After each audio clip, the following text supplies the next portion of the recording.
Welcome to the polling station.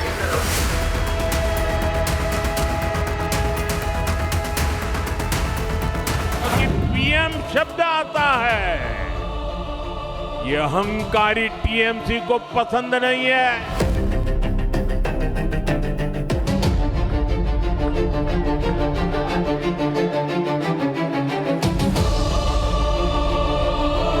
Bengal में कानून का असली राज 4 मई के बाद शुरू होगा। একটা লাইন বলছি, ভয় না পেলে ভয় দেখাবে কাকে? লড়বো গড়বো জিতবো, বাংলাকে জেতাবো, বাংলার সম্মান ছিনিয়ে আনবো। पाठशाला की पहली क्लास। असम में बम्पर वोटिंग हो गई है। बंगाल में पीएम मोदी ने गजब धमाका कर दिया। दोनों जगह से किसकी जीत पक्की हो गई। महिलाओं को आरक्षण देते पीएम मोदी ने मुस्लिम आरक्षण के मुद्दे पर क्या कहकर ममता बनर्जी को फंसा दिया। बंगाल में एसआईआर में 91 लाख नाम कटे। किसके वोटर कट गए, किसके बच गए, रिपोर्ट क्या बता रही। और हिमंता वर्सेस पवन खेड़ा में अब हिमंता ने ऐसा क्या कह दिया कि कांग्रेस की टेंशन और बढ़ जाएगी। सबसे पहले इसका जवाब। 5 राज्यों में जो विधानसभा चुनाव हो रहे हैं उसमें आज असम, केरल, जिसे अब केरलम कहा जाता है, और पुडुचेरी, इन 3 राज्यों में वोटिंग हो गई। असम में तो भाई ऐसी जबरदस्त वोटिंग हुई है कि आप सुनिएगा तो हैरान रह जाएगा, जहां पर बीजेपी और कांग्रेस की सीधी टक्कर है। और वोटिंग के पहले सीएम हिमंता और कांग्रेस के पवन खेड़ा के बीच गजब का बवाल तो हुआ ही था। असम में हुई इस बंपर वोटिंग का मतलब क्या है? उधर बंगाल में पीएम मोदी ने क्या गजब धमाका कर दिया, आज आपको विस्तार से दिखाऊंगा। क्योंकि आप देखिए कि एक तरफ प्रधानमंत्री नरेंद्र मोदी हैं जो ताल ठोक कर कह रहे हैं कि इस बार बंगाल में परिवर्तन होकर रहेगा। दूसरी तरफ ममता बनर्जी हैं जो पिछले 15 साल में अपना सबसे मुश्किल चुनाव लड़ रही हैं। ममता बनर्जी बंगाल में 15 साल से मुख्यमंत्री हैं, 3 बार का चुनाव जीत चुकी है। लेकिन इस बार लोग सवाल पूछ रहे हैं कि क्या ममता बनर्जी बीजेपी को बंगाल में रोक पाएंगी, क्योंकि बीजेपी यह दावा कर रही है कि बंगाल के नतीजे हैरान कर देंगे। आप देखिए कि बंगाल में खुद प्रधानमंत्री नरेंद्र मोदी मैदान में, और सिर्फ मैदान में नहीं है भाई, वो आज 3 रैलियां एक साथ कर दी है। आज की इन रैलियों से नरेंद्र मोदी ने बंगाल के लिए 6 गारंटी देकर ममता बनर्जी की टेंशन कैसे बढ़ा दी आपको दिखाऊंगा। पीएम ने बंगाल में मोदी की गारंटी का दांव चल दिया है, और यह वो दांव है जो पहले कई राज्यों में अपना कमाल दिखा चुका है। आप याद कीजिए दिल्ली को, किसी ने सोचा नहीं था कि केजरीवाल को कोई हरा सकता है। आप याद कीजिए हरियाणा, महाराष्ट्र का चुनाव, और कुछ महीने पहले हुए बिहार का चुनाव। नरेंद्र मोदी के बातों पर लोगों ने भरोसा करके ही बंपर वोटिंग की और खेल पलट गया था। लेकिन क्या बंगाल में भी ऐसे ही खेल पलट जाएगा, वो भी तब जब ममता बनर्जी सामने डट कर खड़ी है। यह सवाल सबके मन में। आज आपको बताऊंगा कि बंगाल में वोटिंग से पहले किन किन मुद्दों पर मोदी और ममता के बीच घमासान हुआ। पीएम मोदी ने बंगाल के लिए कौन सी 6 गारंटी का ऐलान कर दिया है, ममता बनर्जी क्या कह रही हैं। ममता बनर्जी की घेराबंदी के लिए पीएम मोदी ने बंगाल चुनाव से पहले क्या नया सरप्राइज प्लान कर दिया है। उधर ममता क्यों कह रही हैं कि बंगाल के बाद दिल्ली की बारी है और अगस्त में कुछ बड़ा होने वाला है। असम में जो बंपर वोटिंग हुई उससे किसके फायदे की खबर है। हिमंता और पवन खेड़ा की लड़ाई अब कहां पहुंच गई है, और हिमंता ने क्या कह दिया कि कांग्रेस को तनाव हो सकता है। सब बताऊं देश की इस पॉलिटिक्स के बारे में, लेकिन पहले एक झलक देखिए। Hello, welcome to the polling station.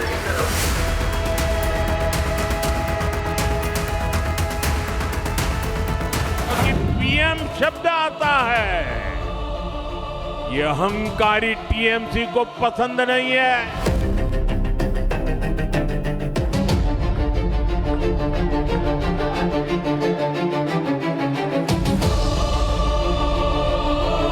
Bengal में कानून का असली राज 4 मई के बाद शुरू होगा। একটা লাইন বলছি, ভয় না পেলে ভয় দেখাবে কাকে? লড়বো গড়বো জিতবো, বাংলাকে জেতাবো, বাংলার সম্মান ছিনিয়ে আনবো। देखिए, सबसे गजब की चुनावी लड़ाई तो बंगाल में लड़ी जा रही है, जहां प्रधानमंत्री नरेंद्र मोदी ने आज 6 गारंटी देकर ममता बनर्जी के चुनावी कैंपेन को हिलाकर रख दिया। इसके बारे में आपको आगे बताऊंगा, और यह भी बताऊंगा कि जवाब में ममता बनर्जी ने पीएम मोदी को क्या चैलेंज दिया है। लेकिन सबसे पहले आज 3 राज्यों में जो वोटिंग हुई है उसके बारे में बताना जरूरी है, क्योंकि इन 3 राज्यों में से एक असम भी है। असम में 126 सीटों पर वोट पड़े हैं, जहां 2 बार से चुनाव बीजेपी जीत रही और इस बार हैट्रिक लगाने के लिए जोर लगा रही है। केरलम में 140 सीटों पर वोट पड़े हैं, यहां 2 बार से चुनाव जीतने वाली सत्ताधारी पार्टी लेफ्ट इस बार अपनी सरकार बचाने में जुटी। तीसरा राज्य है पुडुचेरी, जहां 30 सीटों के लिए मतदान हुआ। यहां बीजेपी की गठबंधन वाली सरकार सत्ता में। इन राज्यों में क्या आज जो वोटिंग हुई उसमें क्या खेला हुआ? असम में भयंकर बम्पर वोटिंग का मतलब क्या है? केरलम में क्या कांग्रेस को लाइफलाइन मिल पाएगी? आज सबके बारे में बताऊंगा। लेकिन आप यह भी देखें कि इधर 3 राज्यों में वोटिंग खत्म हुई, उधर बंगाल में आज से चुनाव का पारा हाई लेवल पर चला गया। पीएम मोदी के मैदान में उतरने से चुनाव में नया करंट दौड़ गया। पीएम मोदी ने आज बंगाल में 1 नहीं 2 नहीं 3 रैली की बॉस। उन्होंने बंगाल में अपनी 6 गारंटी लॉन्च कर दी। नरेंद्र मोदी ने पहली गारंटी दे दी है कि टीएमसी की गुंडागर्दी खत्म करूंगा, कानून का राज बंगाल में लाऊंगा अगर बीजेपी की सरकार बनी। मोदी की दूसरी गारंटी है सरकारी सिस्टम जनता के प्रति जवाबदेह होगा। मोदी की तीसरी गारंटी, टीएमसी के हर घोटाले की फाइल खुलेगी। महिलाओं के साथ हुए अन्याय यानी रेप केसेस वगैरह की पुरानी फाइलें फिर से खोली जाएंगी। मोदी की चौथी गारंटी, टीएमसी के राज में करप्शन करने वालों को जेल भेजेंगे।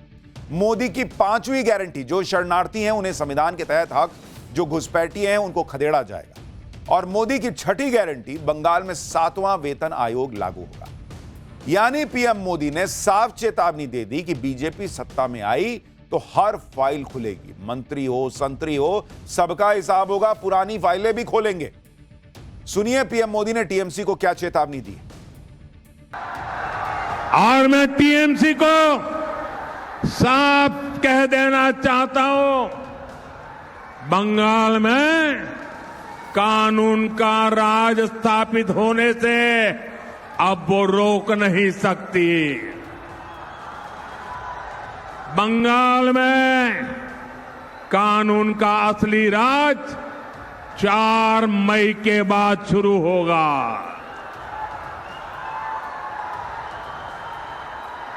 4 मई के बाद हर गुंडागर्दी का हिसाब लिया जाएगा।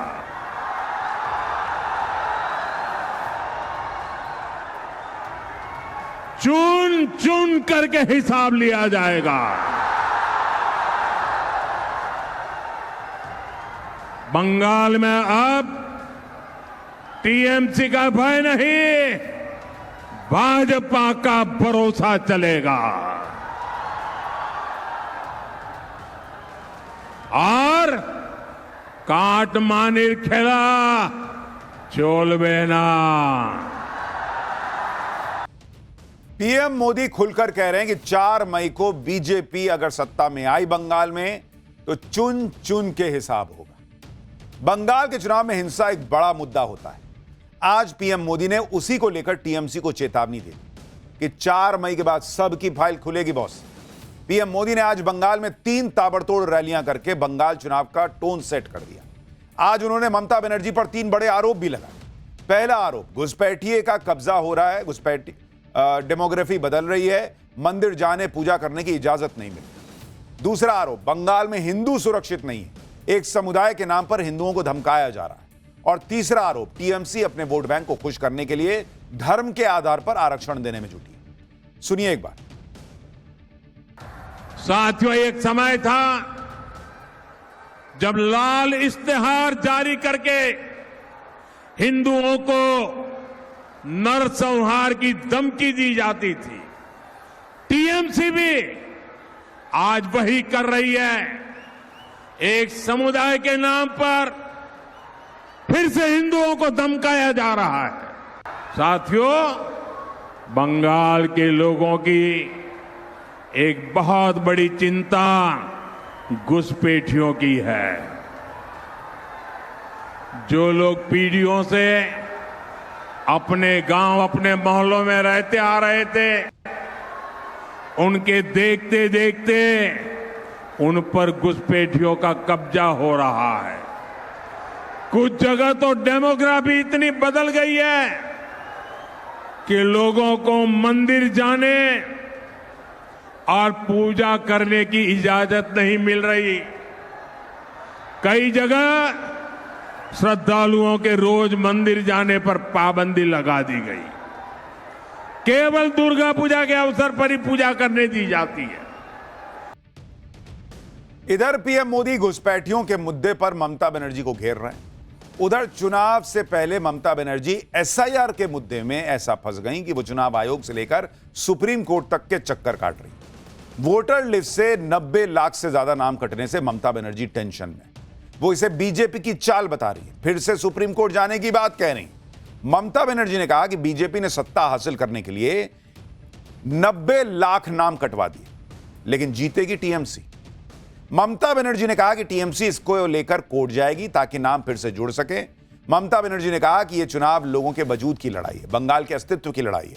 इससे पहले कल भी ममता बनर्जी ने कहा था कि जब लोगों के नाम कटने का मामला ट्रिब्यूनल में है तो फिर पहले फेज की वोटर लिस्ट फाइनल कैसे हो सकती है।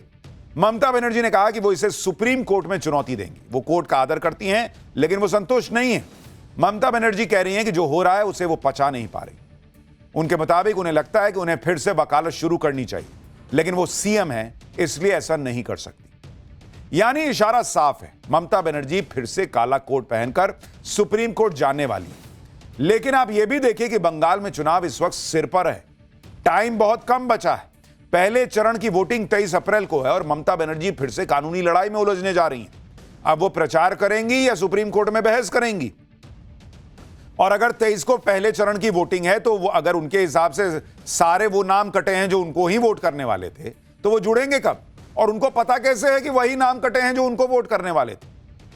दरअसल ये सब करके एक तरह से ममता बनर्जी खुद मान रही हैं कि जो नाम कटे हैं वो उनके ही वोटर हैं। इसके लिए ममता बनर्जी जोर लगा रही है। बंगाल में एसआईआर की प्रक्रिया के दौरान 90,82,000 नाम वोटर लिस्ट से हट गए। इनमें से 57% नाम उन 10 जिलों से हटे हैं जो बांग्लादेश बॉर्डर के आसपास के। एक अनुमान के मुताबिक 10 जिलों में जो नाम कटे उसमें से 70% मुसलमान हैं। ये वो 10 जिले हैं जहां टीएमसी ने 2021 विधानसभा चुनाव और 2024 लोकसभा चुनाव में बढ़िया प्रदर्शन किया था। साल 2021 में टीएमसी ने इन 10 जिलों की 151 सीटों में से 110 सीटें जीती थी, जबकि बीजेपी ने मात्र 41। साल 2024 के लोकसभा चुनाव में टीएमसी को 151 में से 91 सीटों पर विधानसभा वार बढ़त हासिल थी, जबकि बीजेपी को 48 विधानसभा सीटों पर बढ़त थी। शायद यही वजह है कि चुनाव के हाई टाइम पर भी ममता बनर्जी सुप्रीम कोर्ट में कानूनी लड़ाई लड़ने की बात कर रही। इधर ममता बनर्जी एसआईआर को लेकर लड़ाइयों में उलझी हैं। उधर पीएम मोदी ने आज यह दावा कर दिया कि भवानीपुर, जहां से ममता बनर्जी चुनाव लड़ रही हैं, उसमें शुभेंदु अधिकारी के सामने ममता बनर्जी वैसे ही हारेंगी जैसे 2021 में नंदीग्राम में हारी थी।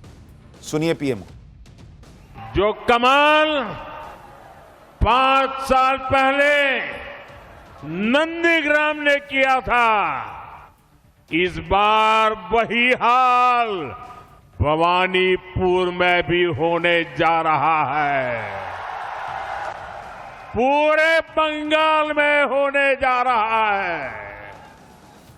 मेरे साथ बोलिए, पलटानो दरकार, पलटानो दरकार, पलटानो दरकार। पीएम मोदी ममता बनर्जी की हार की भविष्यवाणी कर रहे हैं। उधर ममता बनर्जी भी पीएम मोदी की हार की भविष्यवाणी कर रही हैं।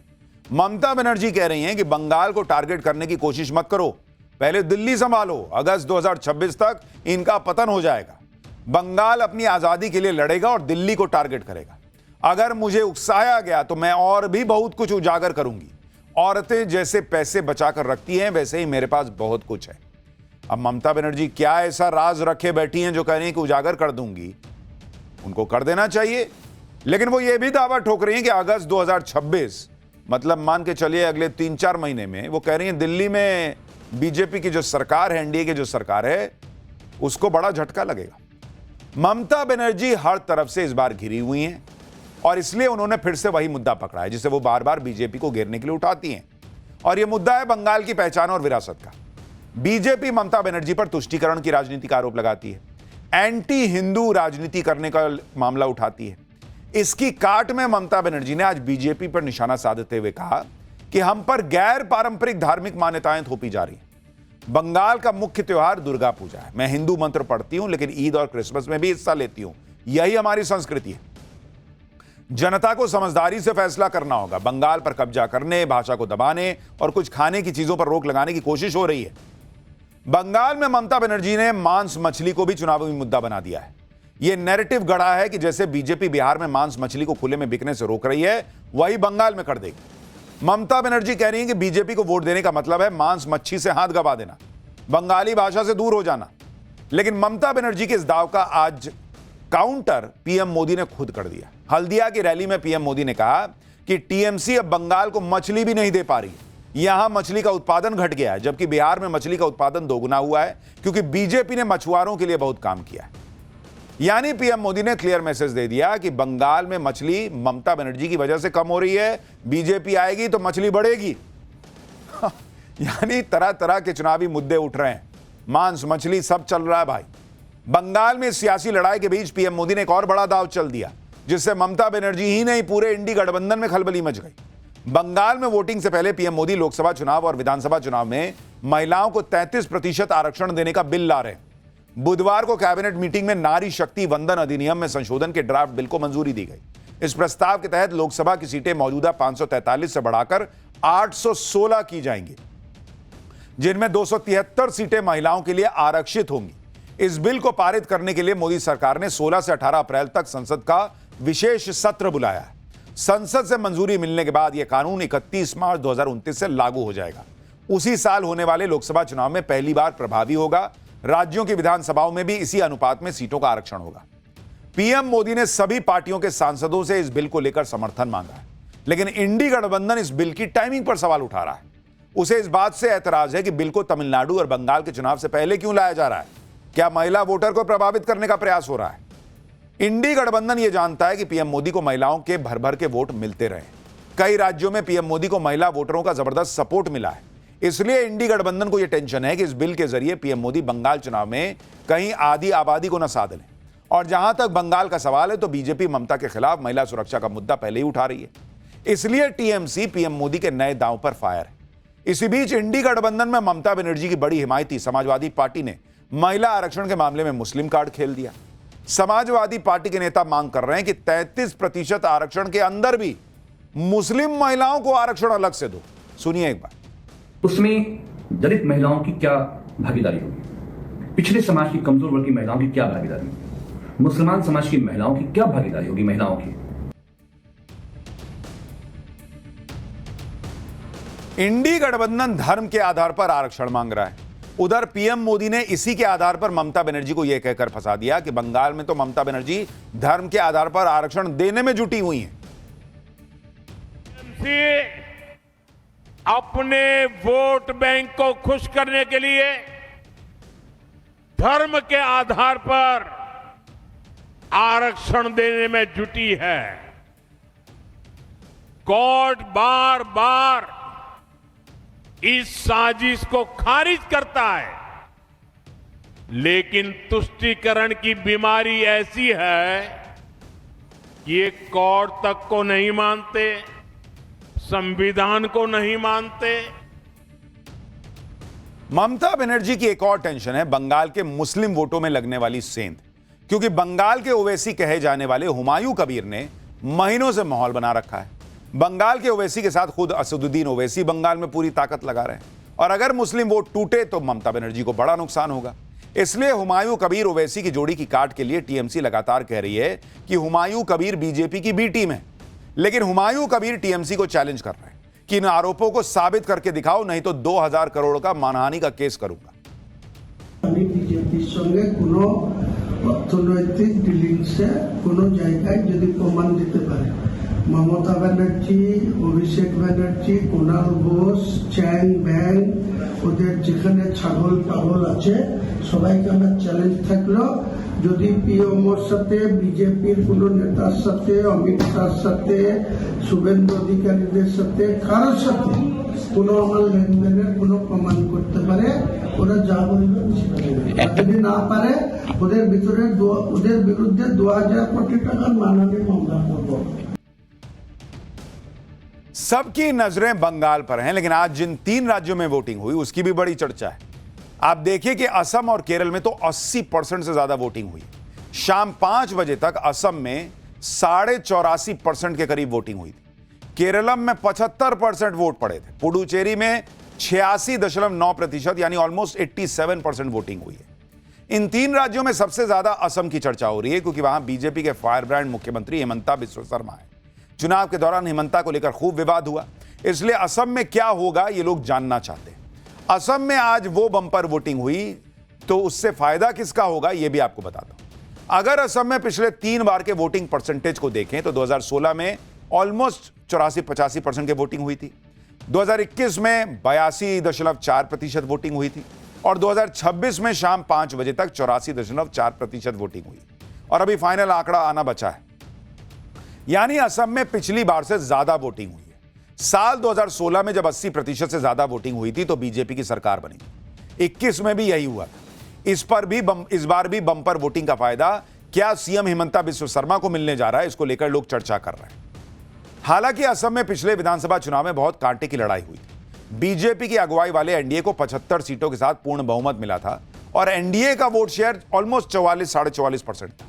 वहीं कांग्रेस की अगुवाई वाली महाजोत गठबंधन जिसमें एआईयूडीएफ भी शामिल थी, उसे 50 सीटें मिली थी और उनका वोट शेयर भी 43.68% था।